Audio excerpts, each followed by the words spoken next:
So what's up sa inyo mga chong? Today, mag-unbox tayo ng refrigerator na gagamitin natin sa pagka-camping. So, at saka sa overlanding soon.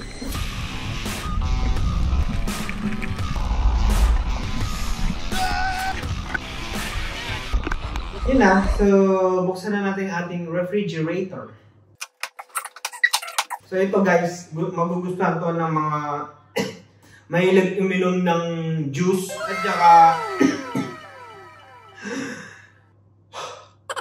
so sa mga mahilig uminom ng juice na may konting ganyan at saka may konting ganon, pinag-mix tapos iniinom, so bagay na bagay ito sa mga tropa at saka sa mga nagka-camping. Lalo na sa mga nagka-camping sa mga beach, mountains, mga nag-overland, yan. Kailangan nyo ng refrigerator. Kasi para mas matagal ang buhay ng inyong mga inumin at mga pagkain. So ito na guys ang ating refrigerator. Boom! Yun no? Diba? So wait lang, unbox natin siya and lalabas natin siya. So guys, nagtataka kayo kung bakit ko nilabas itong China power bank natin kasi pwede siya sa car, pwede rin siya sa 220. So ito yung ano niya. Ito yung mga accessories niya. So ito is for the car port na pag nagbibahe kayo, pwede nyo gamitin yung car nyo for para ma-power tong refrigerator na to. And then next, meron din siyang, ito maganda dito. Meron siyang outlet power. Ayan. So ito guys.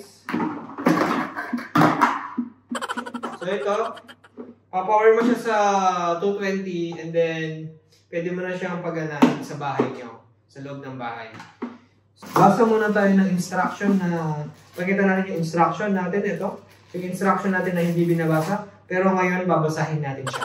So ang refrigerator na to is, pwede siyang iset until minus 20 degrees. So, nag-freeze to. Ibig sabihin, pag naglagay ka dito ng, example, water or soft drinks, pwede siyang mag-freeze. Kasi meron siyang settings until, or set temperature to minus 20 degrees. Pero, depende pa rin yun. Halimbawa, nasa disyerto kayo, and then itong cooler na to is nasa labas. Then, of course, mahihirapan siyang mag-cool dahil nasa labas kayo ng sasakyan or nasa labas to ng sasakyan. Refrigerator na to is, yeah, wait, 2 minutes. So, kailangan yung refrigerator nito is nasa ambient temp din siya. Halimbawa, pag nasa malamig kayo or medyo, let's say 24-25 degrees na ambient temperature. So, mag-function siya ng maayos. And then, pag nasa initan kayo, then doon lang siya mag-compensate siguro na, you want, what do you want? Pwede siyang iset 10 degrees, 5 degrees, 0, minus 5, minus 10, minus 15, to minus 20 degrees. So, syempre, siguro kung gagamitan natin siya ng kuryente, mas mabilis siyang lalamig dahil consistent yung power na ibibigay mo sa refrigerator na to. And then, kung battery powered naman, yung kung sa sasakyan, kung umaandar yung sasakyan mo, syempre full power yun dahil umaandar ka, then yung alternator tumutulong dun sa battery mo. And kung naka-switch off ka naman ng sasakyan, then siguro mag-fluctuate ng konti yun dahil full battery lang ang aandar para sa car charger ng power ng ating refrigerator. So tama na explanation. Subukan na natin to. Maglalagay tayo ng water.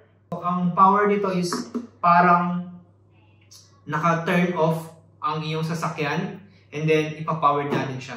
So let's go guys. Subukan na natin. Malambot to. Medyo malambot to guys. So and then, ito turn on na natin yung cable, battery natin. So, lagay natin dito kung pumapower. So, ngayon, right now, ang temperature inside niya siguro is nasa 25 degrees. Or gusto mo na malamig? minus 25 pa pala guys. So, naku, napakalamig nito. So, right now, nasa ambient temperature tayo. Ito yung temperature natin. Sa kwarto ko is nasa 25 degrees. So, ang bilis niya lumamig guys. Wait. So, ito guys, dito. Ito, lumalamig na siya. Ang bilis siya lumamig ha. Ilang minuto lang yung nakalipas, no? Pero, ang bilis niyang bumaba. From 25 degrees, ayan na siya. 5 degrees na lang siya sa loob. So, tingnan natin. Wala pa laman to, ha? So, ayan guys. So, ang bilis niyang lumamig. May moisture kagad dito. Wow! So, ano pa to, ha? Full battery powered lang siya. Maglalagay tayo ng bote. Ito, hindi malamig to.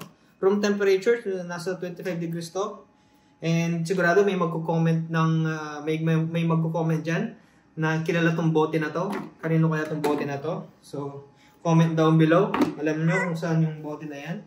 Ang capacity niya is siguro let's say 1 3 6 9 12.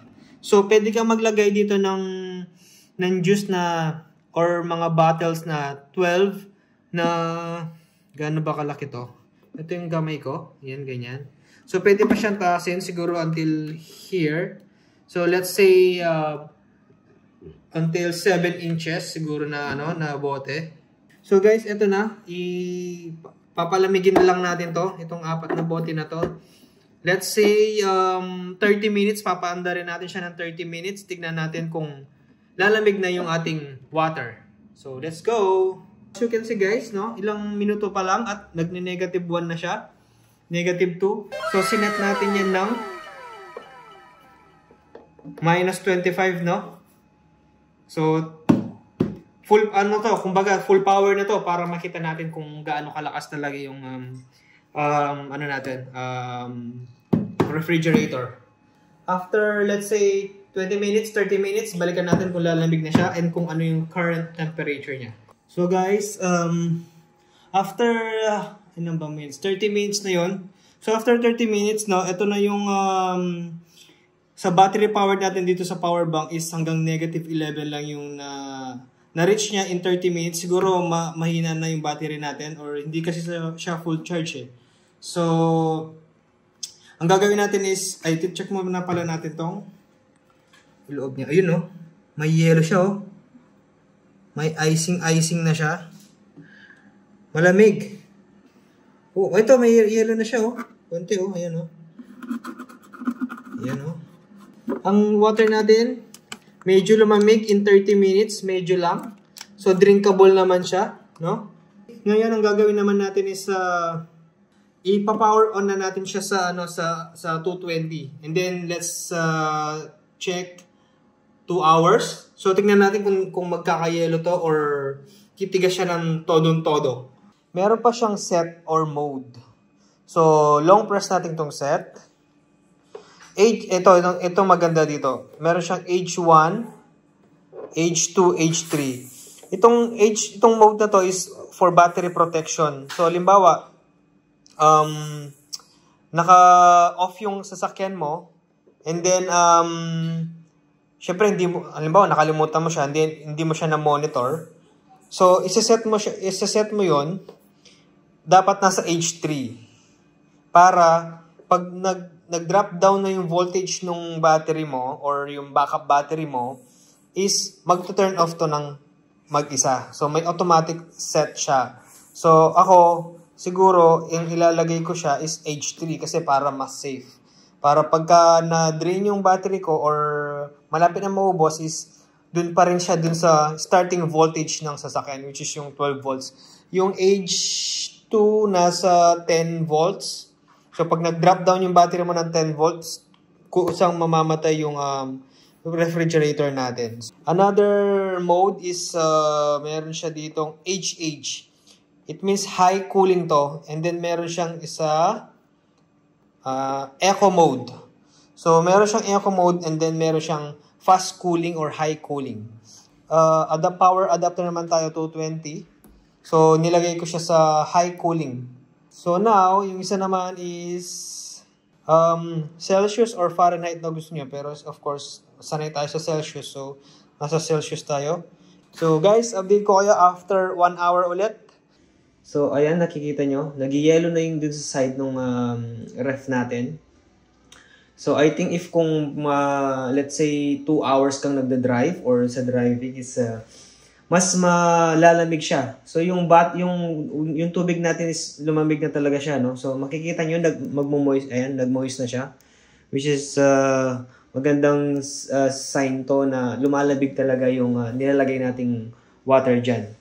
Yan na guys ang ating refrigerator, hanggang dito na lang, no? So soon sasubukan natin to sa ating camping and overlanding. So thank you guys sa inyong panonood and see you for the next video. Bye!